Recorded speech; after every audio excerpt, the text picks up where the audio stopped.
যে এই বাচ্চারা যদি বড় হয়ে বলে বাবা আমি তো ছেলে না, আমার মনটা মেয়ে মেয়ে করে, কি ভয়ঙ্কর একটা সমাজ সামনে আসতে যাচ্ছে। আপনারা কি কল্পনা করতে পারতেছেন? এটা জাস্ট একটা টোকা দিয়ে দেখলো মুমিনদের ইমানের কি অবস্থা। আকাঙ্ক্ষা কি, এজেন্ডাটা কি? এজেন্ডাটা হচ্ছে বাংলাদেশের মতো কান্ট্রিগুলোতে সমকামিতাকে সরকারিভাবে বৈধ করে ফেলা। এটা হচ্ছে একটা এজেন্ডা। আর এই এজেন্ডা সরকারের না, এই এজেন্ডা হচ্ছে কিছু সুদ ভিত্তিক এনজিওর। একদম খোলামেলা বললাম আমি, এজেন্ডা হচ্ছে কিছু কিসের? সুদের মহাজনদের। এই কিতাবে আল্লাহ রাব্বুল আলামিন বলেছেন যে ব্যক্তি সুদ খায় আর যে সুদ ছাড়ে না সে যেন আল্লাহ এবং তার রাসূলের সাথে যুদ্ধ করছে। নাউযুবিল্লাহ। হাদিসের মধ্যে নবীজি বলেছেন যে ব্যক্তি 1 দিরহাম সুদ খাবে সে যেন 36 বার জিনা করলো। আর একবার জিনা করলে এই কিতাবের মধ্যে আছে সূরা নূরের 2-3 নম্বর আয়াতে 100টা লাঠি, 100 লাখ বেত্রাঘাত। 1 বছরের নির্বাসন একবার করলে কি? যুবক যুবতীরা ভালো করে শোনেন, কারণ আপনাদের তো মানে উঠতি বয়স, পা পিছলা এখন বেশি। আল্লাহ রাব্বুল আলামিন এই কিতাবে বলেছেন সূরা নূরের মধ্যে, চোখ তো এমনি নিচু করো, তারপরেও যদি কেউ করে ফেলে নাউযুবিল্লাহ 100 বেত্রাঘাত জনসমক্ষে এবং 1 বছরের জন্য এই এলাকা থেকে বের করে দেওয়া। একবার করলে, কয়বার ভাই? আর নবীজি বলছেন যে 1 দিরহাম সুদ যে খায় সে 36 বার জিনা করলো। কোরআন এক জায়গায়, হাদিস এক জায়গায়, সমাজ এক জায়গায়, বিশ্ব রাষ্ট্র এক জায়গায়। এগুলো লা ইয়াস্তামিআন, এগুলো কখনো ম্যাচ করে না। এখন কথা জাস্ট বলে দেই, কারণ আল্লাহর কাছে আমাদেরকে দায়মুক্ত হতে হবে, বা অ্যাটলিস্ট ওজোর পেশ করতে হবে যে আল্লাহ পাক আমরা বলেছি, শুনে নাই, মানুষ শুনে নাই, আমরা বলেছি। ওই হাদিসের কিতাবেই আছে, নবী সাল্লাল্লাহু আলাইহি ওয়াসাল্লাম বলেছেন, আপনারা সবাই হাদিসটা জানেন, আমি শুধু মনে করাই দিচ্ছি। আপনার নবী বলেছেন, মুহাম্মদ সাল্লাল্লাহু আলাইহি ওয়াসাল্লাম বলেন, সাল্লাল্লাহু আলাইহি ওয়াসাল্লাম, যে ব্যক্তি সুদ খায়, সুদের এই 70টা পাপের সবচেয়ে নিচের পাপ সে যেন তার মাকে বিয়ে করলো। একটু কল্পনার জগতেও কি আপনি চাইতে পারবেন যে আপনি আপনার মায়ের সাথে বিছানায় শুয়ে আছেন? নাউযুবিল্লাহ, আস্তাগফিরুল্লাহ। হ্যাঁ, কখনো কি কল্পনা আসতে পারবে এটা আপনার? বলেন, আমার কথায় মাইন্ড করতেছেন?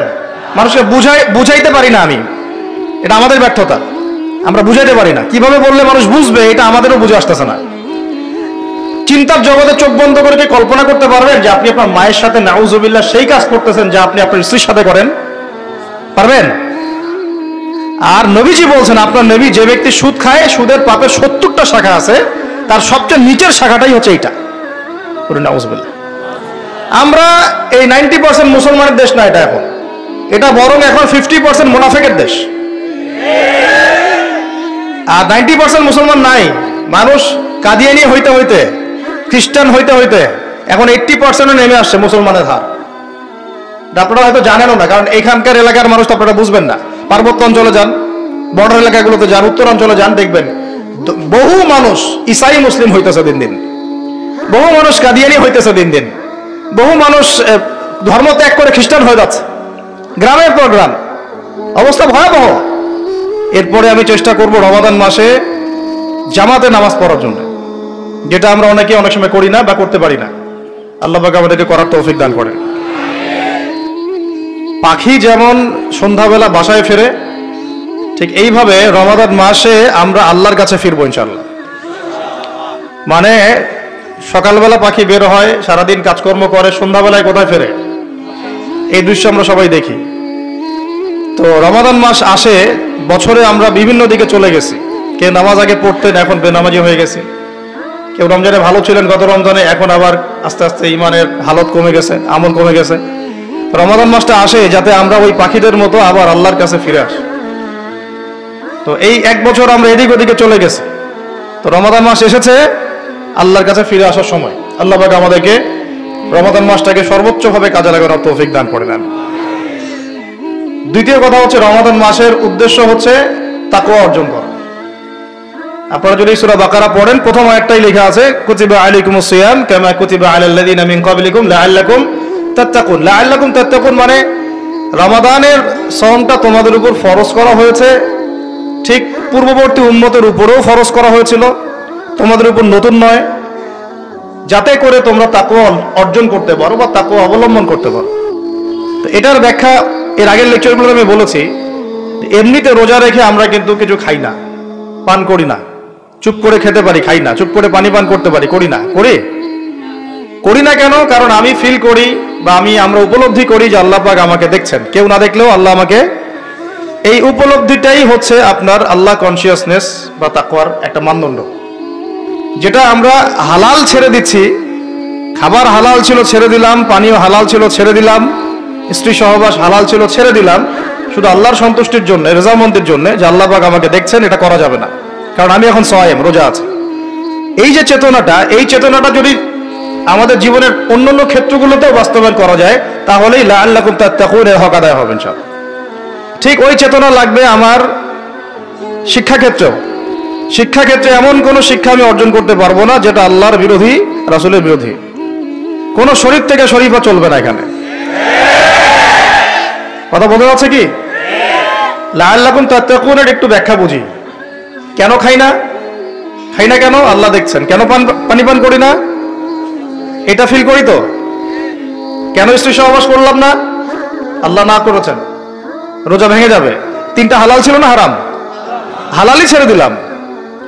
তাহলে ওই চেতনাটা আমার দরকার শিক্ষাক্ষেত্রে। যখন আমি এই জ্ঞান অর্জন করবো, এমন কোনো জ্ঞান অর্জন করা যাবে না যে জ্ঞান আমাকে আল্লাহ এবং তার রাসূল থেকে দূরে সরাই দিবে। প্রথম যে ওহীটা আসছে জ্ঞান কেন্দ্রিক, ইকরা বিসমি রাব্বিকাল্লাযী খালাক, আমরা শুধু এখান থেকে একটা মেসেজ নেই যে ইকরা মানে আল্লাহ পাক পড়তে বলেছেন। আসলে পুরো আয়াতটাকে বুঝেন। আল্লাহ পাক তার নবীকে বলছেন ইকরা বিসমি রাব্বিকাল্লাযী খালাক। ইকরা আপনি পড়ুন, বিসমি নামে, রব্বিকা আপনার রবের, আল্লাযী খালাক যিনি সৃষ্টি করেছেন। ইকরা বিসমি রাব্বিকাল্লাযী খালাক, পড়ুন আপনার সেই রবের নামে যিনি আপনাকে, আবার বলেন, পড়ুন আপনার সেই রবের নামে যিনি আপনাকে। তাহলে যেই জ্ঞান আমাদেরকে আল্লাহর দিকে নিয়ে যায়, স্রষ্টার দিকে নিয়ে যায়, সৃষ্টিকর্তার দিকে নিয়ে যায়, সেটাই হচ্ছে জ্ঞান। ওটাই হলো শিক্ষা। আর যে জ্ঞান আমাকে আল্লাহ থেকে দূরে সরায়, আমাকে এইটা শিখায় যে আমি বাইরে ছেলে ভিতরে মেয়ে মেয়ে লাগে, তাহলে এইগুলো জ্ঞান নয়, এগুলোকে বলা হয় জাহেলিয়াত। কি বলা হয়? যেই জ্ঞান আমাকে সুদ খেতে শেখায়, এটা জ্ঞান না। যেই জ্ঞান আমাকে ধর্ষণে সেঞ্চুরি করতে শেখায়, এটা জ্ঞান না। যেই জ্ঞান আমাকে বিশ্ববিদ্যালয়ে হকি স্টিক নিয়ে মারামারি করতে শেখায়, এটা জ্ঞান না। যেই জ্ঞান আমাকে তাগুতের বিধান দ্বারা দেশ চালানোর জ্ঞান শেখায়, এটা জ্ঞান না। এগুলোকে বলা হয় এক বাক্যে জাহেলিয়া। কি বলা হয়? এটাই ছিল আবু জেহেলের যুগের সুন্নাত। আবু জেহেলের যুগে এগুলোই চলতো। আবু জেহেলের যুগ মানে হচ্ছে ওই আইয়ামে জাহেলিয়াত। আপনারা গালি দেন অনেকেই, এটা বর্বর জাহেলি যুগ ছিল। কিন্তু কেন আমরা জাহেলি যুগ বলি? কারণ ওই যুগেও শিরকের ছড়াছড়ি ছিল, যেটা এই যুগে আছে। ওই যুগেও সুদভিত্তিক অর্থনীতি ছিল, যেটা এখনকার যুগের সুন্নত, ফরজ। সুন্নত তো না, ফরজ। এখনকার যুগের ফরজ সুদভিত্তিক অর্থনীতি, এখনকার অর্থনীতির ফরজ। যে কোনো অর্থনীতির দিকে যাবেন, দেখবেন সুদ ছাড়া এখানে গতি নাই। সুদ ছাড়া নড়ার জায়গা নাই। আপনি নড়তে চাইলে ওকে ধরে ফেলবে আপনাকে। এটা সেই যুগ যে সুদ থেকে আপনি বাঁচতে চাবেন, আপনার গায়েও সুদের ছিটাফোঁটা গিয়ে লাগবে। আপনি যদি বাঁচতেও চান, আপনার গায়ে গিয়ে লাগবে এগুলো। ওই আইয়ামে জাহিলিয়াত মানে মাদক আর মাদক, ঠিক এই যুগের মতোই। আইয়ামে জাহিলিয়াত মানে মেয়েদের মানহানি, অবমাননা, জেনা, ব্যভিচার, পরকিয়া, ধর্ষণ, অশ্লীলতা, বেহায়াপনা, বেপরদামি। এই যুগের এগুলো। এই যুগে নাই? আগের চেয়ে বেশি না কম? আইয়ামে জাহিলিয়াত মানে গোত্রীয় হানাহানি, দ্বন্দ্ব, মারামারি, কাটাকাটি। এখনকার নাই যুগে? তো মূল কথা হচ্ছে এই জাহেলিয়াত, যেগুলো যারা আমাদেরকে জাহেলিয়াত শিক্ষা দেয়, এটাকে আমরা জ্ঞানের সংজ্ঞায় সংজ্ঞায়িত করতে পারি না। তো ইকরা বিসমি রাব্বিকাল্লাযী খালাক এর অন্যতম একটা অর্থ এটাও যে জ্ঞান সেটাই যা আমাকে আমার রবের দিকে নিয়ে যাবে। সেটা জ্ঞান নয় যেটা আমাকে রব থেকে দূরে সরায় দেয়। তাহলে আমরা শিক্ষাক্ষেত্রে যখন থাকবো, সেই জ্ঞান অর্জন করব যেই জ্ঞান আমাকে আল্লাহ এবং তার রাসূলের দিকে নিয়ে যাবে। যেই জ্ঞানটাই আমাকে আল্লাহ এবং তার রাসূল থেকে দূরে সরাবে, এটার নাম জ্ঞান না, এটার নাম কি? জাহেলিয়াত, মূর্খতা।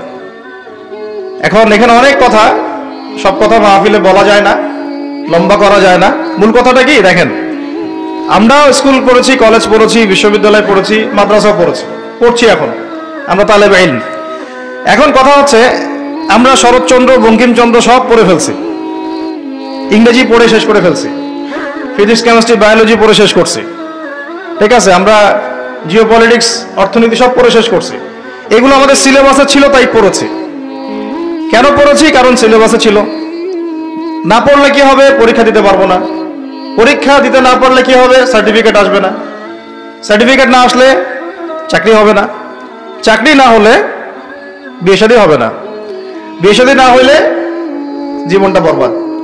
এই তো আমাদের ফিলোসফি তো এরকম, তাই না? নিজের পায়ে দাঁড়াইতে পারলি না তুই, নিজের পায়ে। এখন এই দুনিয়ার একটা ফিকির দিয়ে, চেতনাটা দিয়ে আমাদেরকে এই 10 থেকে 20 বছর এগুলো পড়তে হলো, আমরা পড়লাম।